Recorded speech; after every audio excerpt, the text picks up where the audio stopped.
साथियों, लखपति दीदी अभियान को गति देने में हमारे डेयरी सेक्टर की भी बड़ी भूमिका है।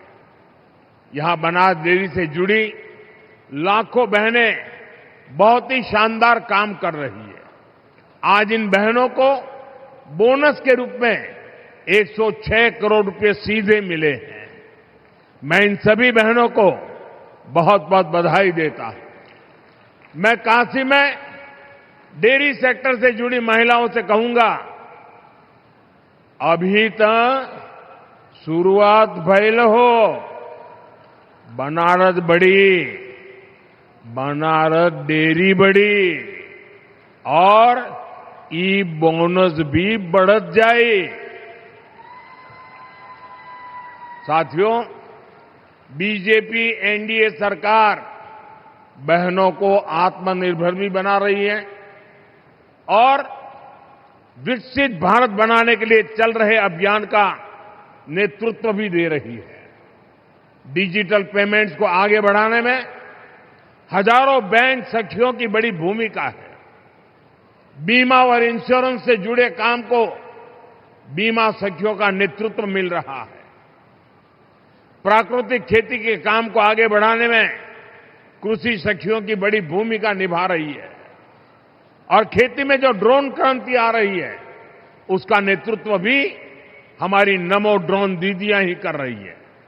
बीते दशक में बेटियों के लिए थल सेना, नौसेना और वायुसेना में नए अवसर मिले हैं। पहली बार सैनिक स्कूलों और डिफेंस एकेडमी के दरवाजे भी बेटियों के लिए खोले गए हैं।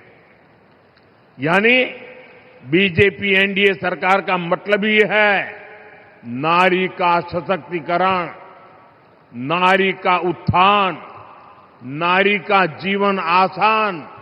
साथियों, आज हर क्षेत्र में, हर मोर्चे पर भारत की बेटियां इतना शानदार काम कर रही हैं तो स्वाभाविक है नीति निर्माण, राष्ट्र के भविष्य से जुड़े फैसलों में भी बहनों बेटियों की भूमिका और बढ़नी ही चाहिए।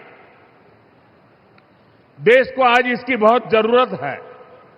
इसके लिए भी ईमानदारी से काम किया जा रहा है। देश की नई संसद बनाने के पीछे भी बहनों की भागीदारी का विचार एक बड़ा कारण था। नई संसद बनी तो पहला काम हमने महिलाओं को 33% आरक्षण देने का ही किया। 40 साल से बहनों का ये अधिकार अटका और लटका हुआ था। इसलिए हमने साल 2023 में संसद में नारी शक्ति वंदन अधिनियम पारित करवाया। साथियों, कानून बनने के बाद उसे लागू किया जाना जरूरी होता है।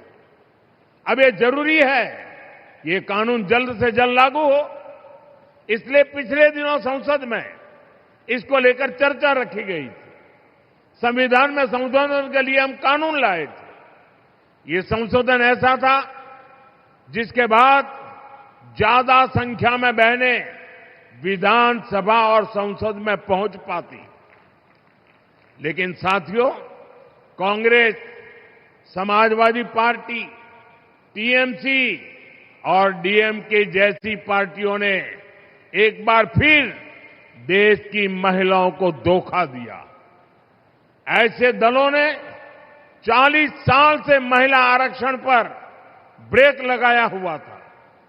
अब समाजवादी पार्टी ने फिर से इसे लाल झंडी दिखा दी है।